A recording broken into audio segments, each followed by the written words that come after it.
وہ پنکھوں نے وہاں زیادہ لوگوں کو بٹھایا ہے۔ حضرت مولانا مستقیم صاحب فرما رہے تھے، گن رہے تھے کہ یہاں تو 18 پنکھے ہیں اندر، اور وہاں بھی نہیں ہے، ایک پنکھا ادھر ہو جاتا، طوفانی ایک ادھر، تو یہ سارے اندر کے لوگ یہی کر رہے ہیں۔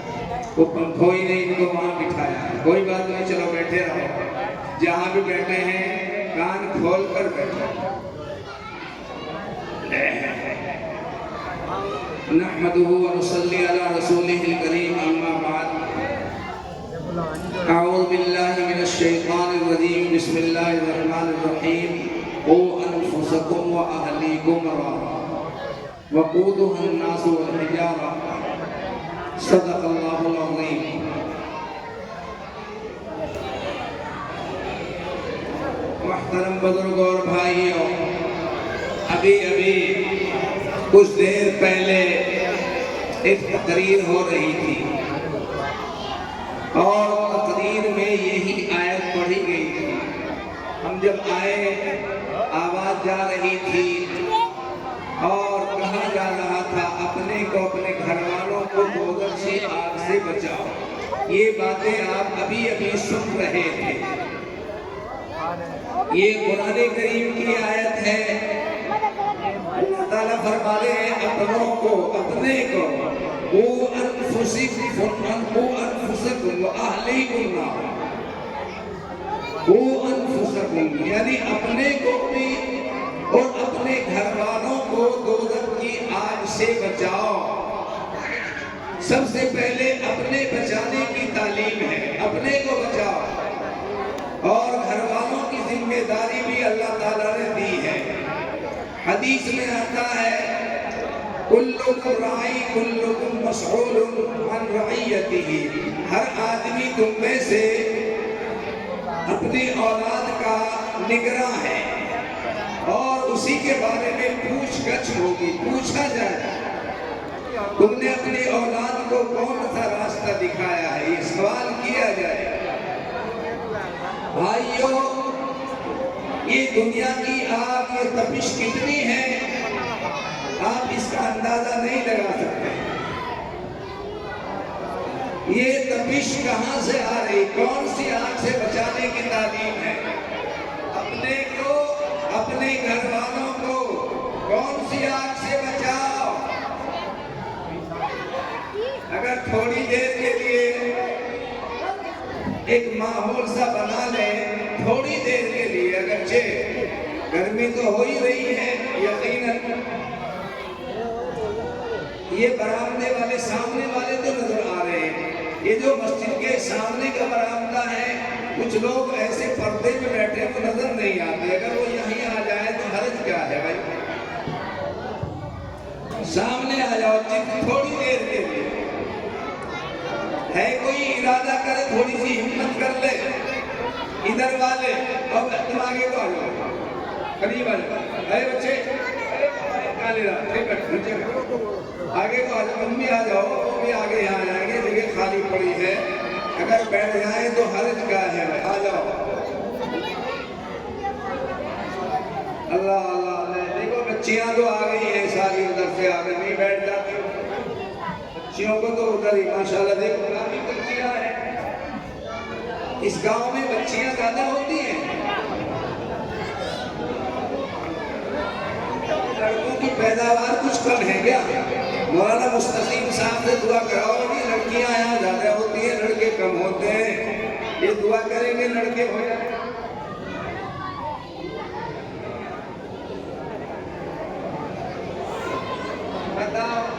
ماشاءاللہ دیکھو لڑکیاں، یہ ساری بچیوں بیٹھ جاؤ۔ اچھا کون سی بچیاں پڑھنے آتی ہیں، ہاتھ اٹھا کے بتاؤ کون سی؟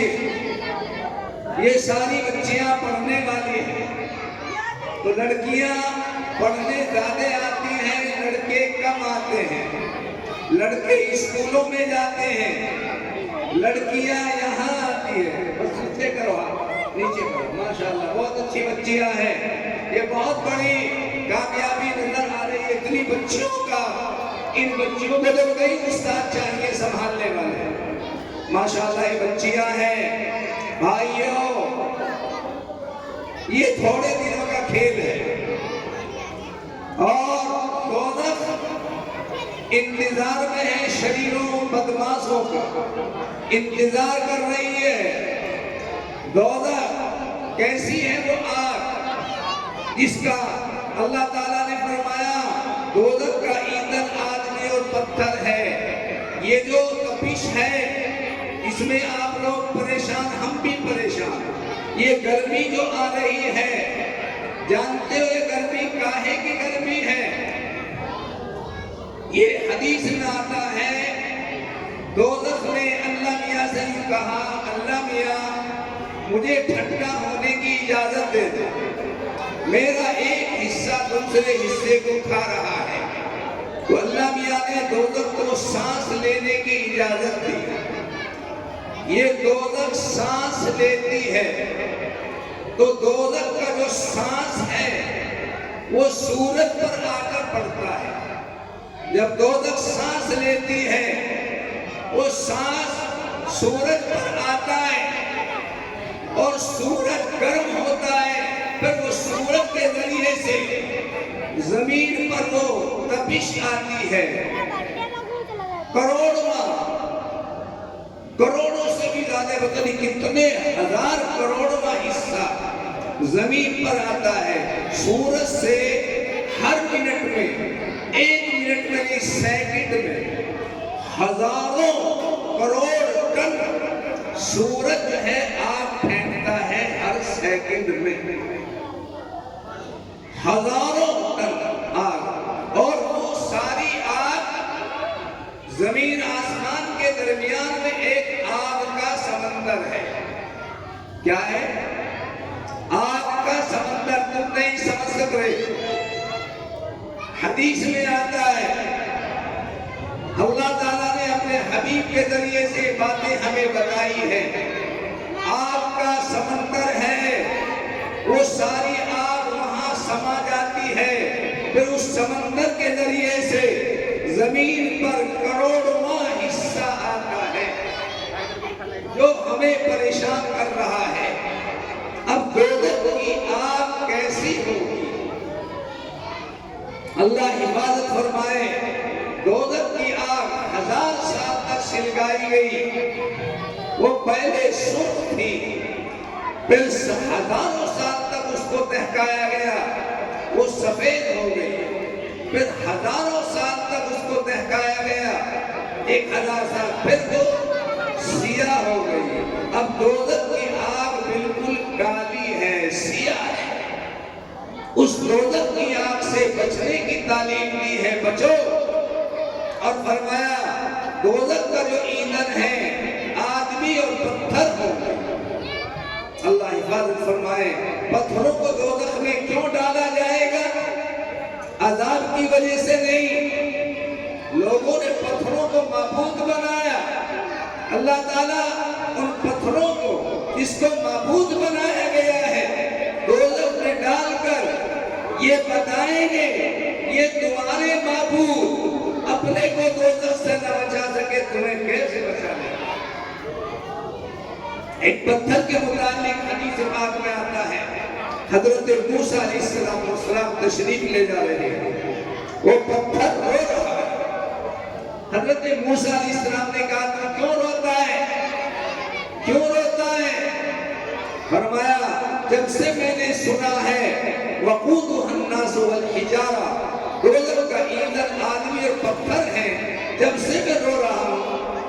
حضرت موسیٰ علیہ السلام نے اللہ میاں سے دعا کی، اللہ میاں دوزخ میں اس پتھر کو نہ ڈالا جائے۔ دعا قبول ہو گئی۔ اللہ نے فرمایا اے موسیٰ اس پتھر کو ہم دوزخ میں نہیں ڈالیں گے۔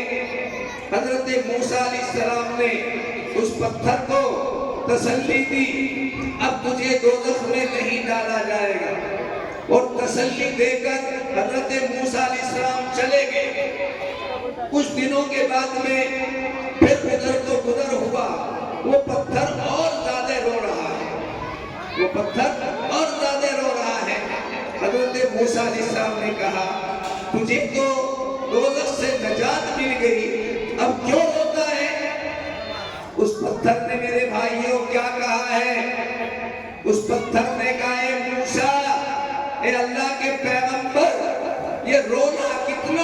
قیمتی ہے، جس رونے کی برکت سے مجھے دوزخ سے نجات مل گئی، اس رونے کو اور کیوں نہ رو لوں، اس رونے کو اور کیوں نہ رو لوں۔ بھائیو، اللہ اللہ، بھائی وہ دوزخ سے بچو اور اپنے کو بھی بچاؤ، اپنے گھر والوں کو بچاؤ، اور اس کا راستہ آپ کو لمبی تقریر کیا سناؤں، اس کا راستہ دوزخ سے بچنے کا یہ مدرسے مسجد ہے۔ بس سمجھ لو، میں تفسیر کروں، لمبی چوڑی تقریر تمہیں سناؤں، بس یہ سمجھ لو دوزخ سے بچنا چاہتے ہو، ان مسجدوں اور مدرسوں کے قریب آ جاؤ، مدرسوں کو میں علم سیکھوں، اور مسجدوں میں اس کا مذاکرہ یہاں علم سیکھا جاتا ہے، یہ عملی میدان ہے اور وہ عملی میدان ہے، یہاں علم سیکھو اور مسجدوں میں اس کا عمل، یہ عملی میدان ہے، مسجدیں وہ عمل کی جگہ ہے اور یہاں علم کی جگہ ہے۔ جب علم سیکھو گے عمل صحیح جبھی تو ہوگا، اگر علم نہیں سیکھو گے عمل صحیح کیسے ہوگا؟ عمل کو صحیح کرنے کے لیے علم کی ضرورت ہے۔ آئیو، موقع کو غنیمت جانو۔ بہت عجیب حال ہے، معاف کرنا، اللہ حفاظت فرمائے۔ بچوں، یہ ابھی تقریر کرنے والے رات دن تقریریں سنتے رہتے ہو، لیکن آگے چل کر آنکھ کھل جائے گی، پتہ چلے گا، پھر پچھتائیں گے، پھر پچھتانے سے کوئی فائدہ نہیں ہوگا۔ اب ہوش کرو، شاہ بہلول کی بات کو یاد کرو، شاہ بہلول کی ایک بات سن لو، بس لمبی تقریر نہیں کرتا، شاہ بہلول کی ایک دو باتیں سنو۔ شاہ بہلول بہت بڑا اللہ والا ہوا ہے، ہارون رشید بادشاہ کے زمانے میں بہت بڑا اللہ والا تھا شاہ بہلول۔ کیا حال تھا بہلول کا؟ عجیب حال تھا۔ ایک روز شاہ بہلول بیٹھا ہوا اور زمین پر لکیریں کھینچ رہا ہے، جیسے بچے ریت میں کھیلا کرتے ہیں، لکیریں کھینچتے ہیں، یہ میرا پلاٹ ہے، یہ اس کا پلاٹ ہے، وہ ڈول کھینچ دیتے ہیں ریت کی اور ریت کا مکان بناتے ہیں۔ بچوں کو دیکھا نہیں کھیلتے ہوئے، اپنا پیر ریت میں ڈالتے ہیں اور ریت کو تھپک کر اور پیر کو کھینچ لیتے ہیں، وہ مکان بن گیا، اور یہ میرا مکان بن گیا۔ اور دوسرے بچے نے آ کر ٹھوکر مار دی، وہ گر گیا تو بچہ روتا ہے، امی امی ابو میرا مکان گرا دیا اس نے۔ وہ ریت کا مکان کوئی اپنا مکان سمجھ رہا بناتا ہے، تو شاہ بہلول بھی ایسے مٹی میں ریت میں اس طریقے سے لکیریں کھینچ رہے تھے، مٹی کی ڈول سی لگا رہے تھے، وہ کچھ انگلیوں کے اشارے سے کر رہے تھے۔ شاہ بہلول، ہارون رشید بادشاہ آ گیا، بادشاہ نے پوچھا بہلول کیا کر رہے ہو؟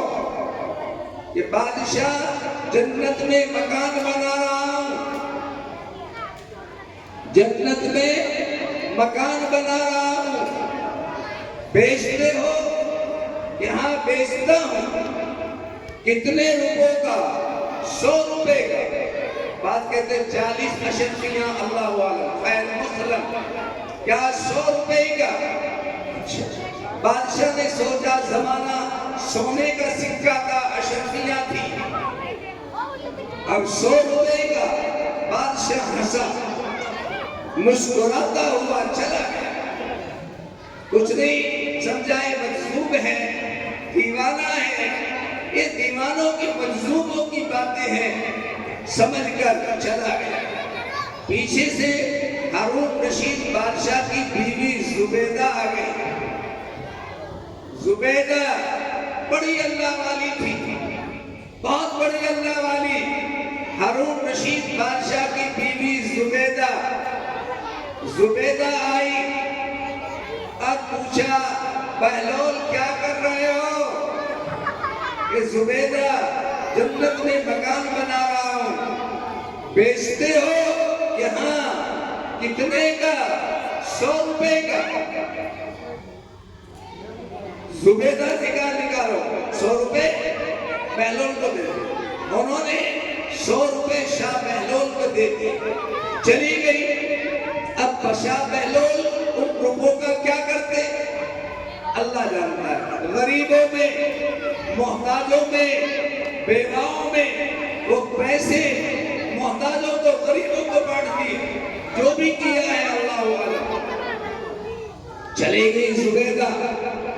جب زبیدہ محل میں چلی گئی, شام کو بادشاہ سویا, آنکھ لگی, نیند میں, خواب میں دیکھتا کیا جنت میں پہنچا. جنت میں دیکھ رہے ایک محل, ایک شاندار قسم کا محل ہے, اور اس کے اوپر لکھا ہوا ہے زبیدہ. زبیدہ لکھا ہوا ہے.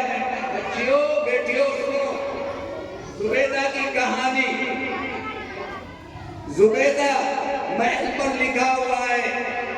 ہارون بادشاہ نے کہا کس کا محل ہے؟ یہ زبیدہ ہارون رشید بادشاہ کی بیوی, اس کا محل ہے. اچھا, ارے میں دیکھ لوں کہ نہیں. جب تک زبیدہ اس میں داخل نہیں ہوگی کوئی داخل نہیں ہو سکتا. بادشاہ کو جھٹکا لگا, میری بیوی کا محل اور مجھے دیکھنے سے روک دیا گیا. آنکھ کھل گئی. جب آنکھ کھلی, بیتابی پریشانی دیکھی, زبیدہ کی آنکھ کھل گئی. زبیدہ نے کو بولا زبیدہ, جی حضور, میں نے خواب میں جنت میں تیرا محل دیکھا. جنت میں تیرا محل دیکھا ہے.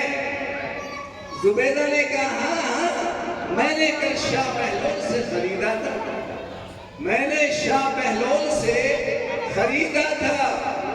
بادشاہ نے کہا میں تو مذاق سمجھ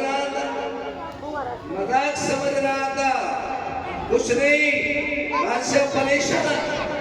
دن نکلا, اگلا دن آیا, پھر بادشاہ ادھر کو گزرا, شاہ بہلول کو دیکھا, وہی کھیل کھیل رہے ہیں, لکیریں کھینچ رہے ہیں, ڈول کھینچ بنا رہے ہیں, وہی انگلیاں چلا رہے ہیں.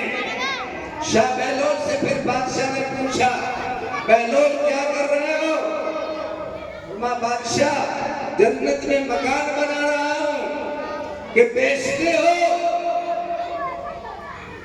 جب یوں کہا بادشاہ نے بیچتے ہو, شاہ بہلول نے کہا بادشاہ بغیر دیکھے کا سودا. کیا کہا؟ بلا دیکھے کا سودا ہے, اب نہیں ملتا.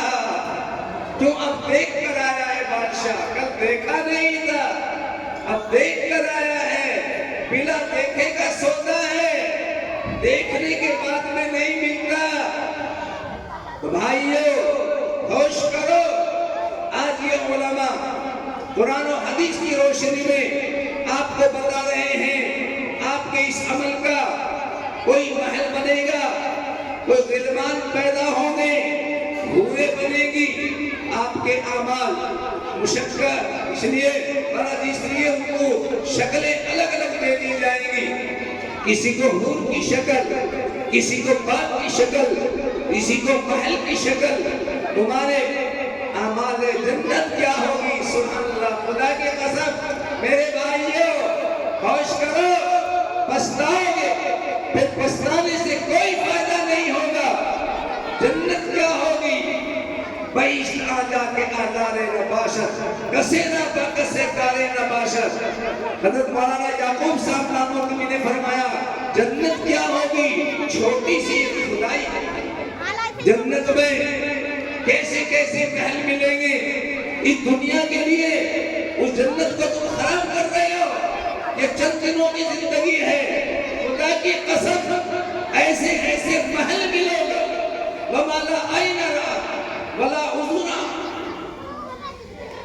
اس لیے اور میں دل میں خیال پیدا ہوا دیکھ سوچ بھی نہیں سکتے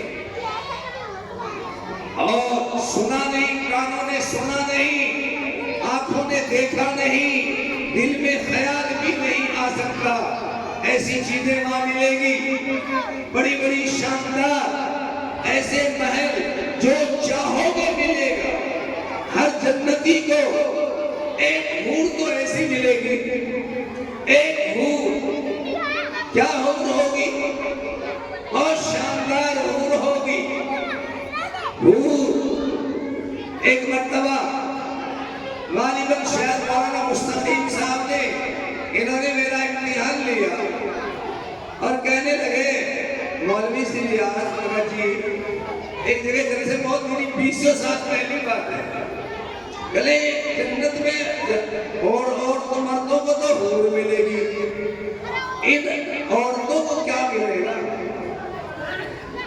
یہ جو کہیں گے بھائی حور تو مردوں کو مل گئی جب حور تو مردوں کو مل گئی ان عورتوں کو کیا ملے گا تو ان کو ان حوروں کی سرداری ملے گی ان حوروں کا سردار بنایا جائے گا میری بہنوں بیٹیوں حوروں کا سردار اور ایسی ایسی حور ملے گی ہر جنتی کو ایک حور تو ایسی ملے گی جس کو قرآن شریف میں فرمایا حور عین کامثال اللؤلؤ المکنون ایک حور جس کو حور عین کہا جاتا ہے کیا کہتے ہیں ہر جنتی کو ایک حور عین ایسی ملے گی حدیث میں آتا ہے ایک کتاب میں نے پڑھا ہے وہ حور ایسی ہوگی جب اس حور عین کو آدمی دیکھے گا تو 40 سال تک پلک بھی نہیں مارے گا کتنے سال تک کتنے سال وہ دیکھے گا حیران رہ جائے گا آنکھ پھٹی کی پھٹی رہ جائے گی اس کو دیکھنے میں 40 سال گزر جائے گا پلک بھی نہیں مارے گا ہر جنتی کو حور ایسی ملے گی اور 25 ہزار تمہیں مل جائے گی 70 تو کم سے کم درجے کی جنتی کو ملے گی 25 ہزار حوروں کا ذکر آتا ہے اور کیا عظیم لطف آئے گا کیا عجیب مزہ آئے گا جنت میں کیسے کھیل اور تماشے ہوں گے بازار لگے گا لوگ جائیں گے اور دیکھے ہو مختلف قسم کی شکلیں تصویریں دیکھیں گے میں ایسا ہوتا میری حور ایسی ہوتی اور ایسی حوریں اور اللہ تعالیٰ اس دنیا کی کالی کلوٹی عورت کو جس کو ہم منہ بھی نہیں لگاتے سوچتے ہیں اس چڑیل کو کیا کہوں یہی عورتیں جو نیک بنے گی اللہ تعالیٰ اتنا حسن دے گا ان دنیا کی عورتوں کو وہ حور عین بھی ان کے سامنے شرما جائے گی حور عین سے بھی زیادہ ان دنیا کی عورتوں کو اللہ حسین بنا دے گا اور آج جو چڑچڑاپن ہے عورت کا مرد کا دل نہیں ملتا لیکن اللہ تعالیٰ عورتوں کے دلوں میں مردوں کی اور مردوں کے دلوں میں عورتوں کی جنت میں جانے کے بعد میں اتنی محبت ڈال دی جائے گی اگر یہاں عورت نے شوہر کو پریشان کیا نا بعضی عورتیں اپنے شوہر کو پریشان کرے نا وہاں ساری بھول جائے گا بعضی عورت کو بہت زیادہ پریشان کرے اور بڑا مرد عورتوں کو پریشان کرے ملا جیون تھے اورنگزیب کے استاد ملا جیون ان کی گھر والی اتنا پریشان کرے تھی ملا جی بیچارے ڈرے تھے وہ جب چائے دھمکا دیتی ایک روز دال کھا رہے تھے گھر میں دال پکی ہوئی تھی ملا جیون نے کھاتے ہوئے کہا دال میں تو نمک کم ہے پھکی ہے ان نے پھکی گئی ان نے ڈوئی کاٹ لی گلا گائی لگ رہی تجھے بادشاہ کا کھا کھا آپ کا بتائیے پھکی ہے ملا جیون بڑے سیدھے سادے سے کر گئے اور روٹی چھوڑ کے بادشاہ کے پاس گیا، کہنا بادشاہ مجھے فوج دے دے۔ بادشاہ کا ان کا شاگرد اورنگزیب کیا کرے، کیا کروں گی، یہ کیا مطلب فوج دے دے۔ بادشاہ نے 2-4 سپاہی بھیج دیے، ایسا ہے دیکھ بھال کے کام کر دو، ملا جی کے ساتھ چلے جاؤ لیکن مجھے مار دھاڑ شروع کر دو۔ وہ گئے اور ملا جی اپنے کوٹھے پہ چڑھ گئے اور پولیس والوں کو کہا میرے گھر کو گھیر لو چاروں طرف سے۔ وہ پولیس والوں نے چاروں طرف سے گھر گھیر لیا اور ملا جی کوٹھے پہ چڑھ کے کہنے لگے گھر والی کو سن لے تیری رات پھکی تھی پھکی اور بول لگی تو تیرے مارنے کے واسطے بلا رکھی ہو۔ وہ ڈر گئی بیچاری، کہنے بھائی اس کا پٹائی کروا دے۔ جب وہ چپ ہوگی کہنے لگے پولیس والوں جاؤ جاؤ، اچھا ہمارے میں صلح ہوگی، ہمارے میں صلح ہوگی۔ پھر پولیس والوں کو گیا تو بازی عورت بھی ایسی ہوتی ہے جو مرے مرد کو پریشان کرے۔ ایک آدمی اپنی عورت سے بہت پریشان تھا، اتنا پریشان ہے ایک دن کہہ لگا اللہ میرے یا تو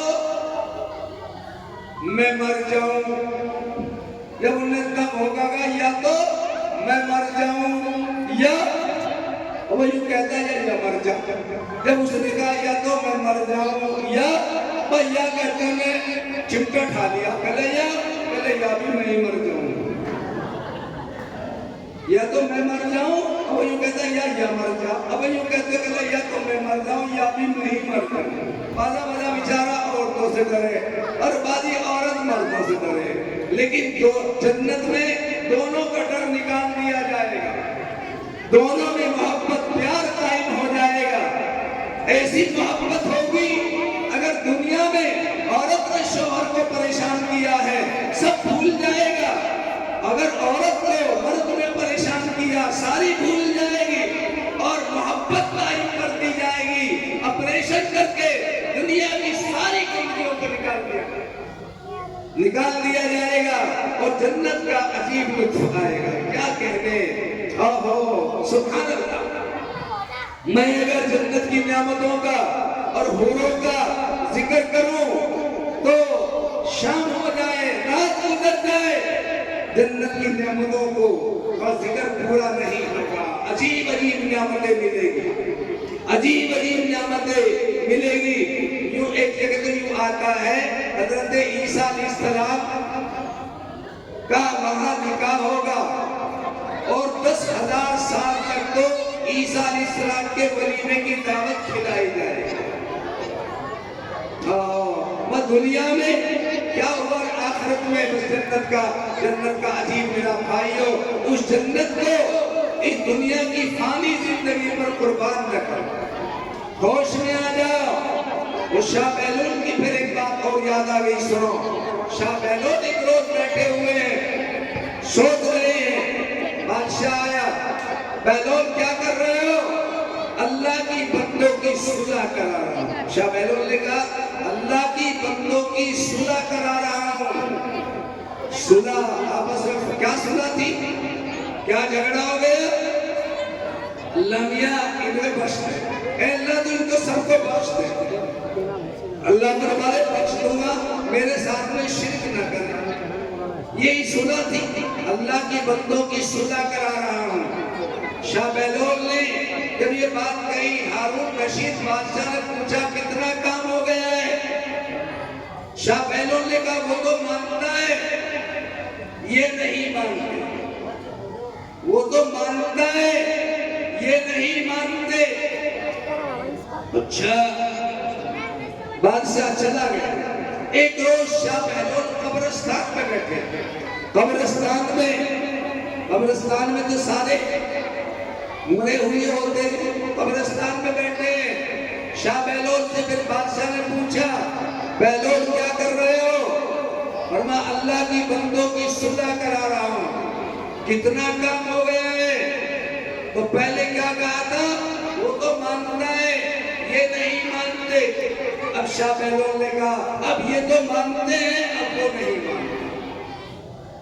کیا کہا؟ اب یہ تو مانتے ہیں، وہ نہیں مانتا۔ وہ دن آئے گا ہم مانیں گے مگر وہ اپنے فیصلے پر قائم رہے گا۔ قرآن کہتا ہے مرنے کے بعد میں لوگ کہیں گے جو نافرمان رہے ہیں، اللہ کی نافرمانی میں زندگی گزاری ہے، جب عذاب دیکھیں گے کہیں گے ربنا ابصرنا وسمعنا فارجعنا نعمل صالحا انا موقنون۔ اے رب ہم نے سن لیا، دیکھ لیا، دنیا میں بھلے کام کریں گے، اب کے دنیا میں بھیج دو، لیکن اللہ تعالیٰ دوبارہ نہیں بھیجے گا۔ ماں سب ایمان لے آئیں گے، قارون بھی، فرعون بھی، شداد بھی، نمرود بھی، حامان بھی، سارے لوگ بخت نصر، بڑے بڑے ظالم جابر جیسے بھی وہ سب ایمان لے آئیں گے، لیکن اس وقت کے ایمان کا کوئی فائدہ نہیں ہوگا۔ اس وقت کا ایمان لانا ان کو نفع نہیں دے گا۔ ہوش کرو اور وقت آنے سے پہلے پہلے ہوش میں آ جاؤ۔ ان مدرسوں کو آباد کرو، اپنے بچوں کو قرآن شریف پڑھاؤ۔ ہم یہ نہیں کہتے ہندی انگریزی نہ پڑھاؤ، خوب پڑھاؤ۔ ان بچوں کو ان کے پڑھانے پر خرچ کرنا بہت بڑا ثواب ہے۔ لوگ کہتے ہیں اس کو تعلیم کے پیسے کو سمجھتے ہیں، ہمارا پیسہ لگ گیا ہے۔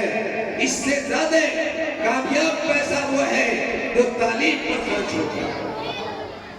تعلیم پر جو پیسہ خرچ ہوتا ہے، بچوں کو کھلایا جاتا ہے، پڑھانے والوں کو تنخواہ دی جاتی ہے۔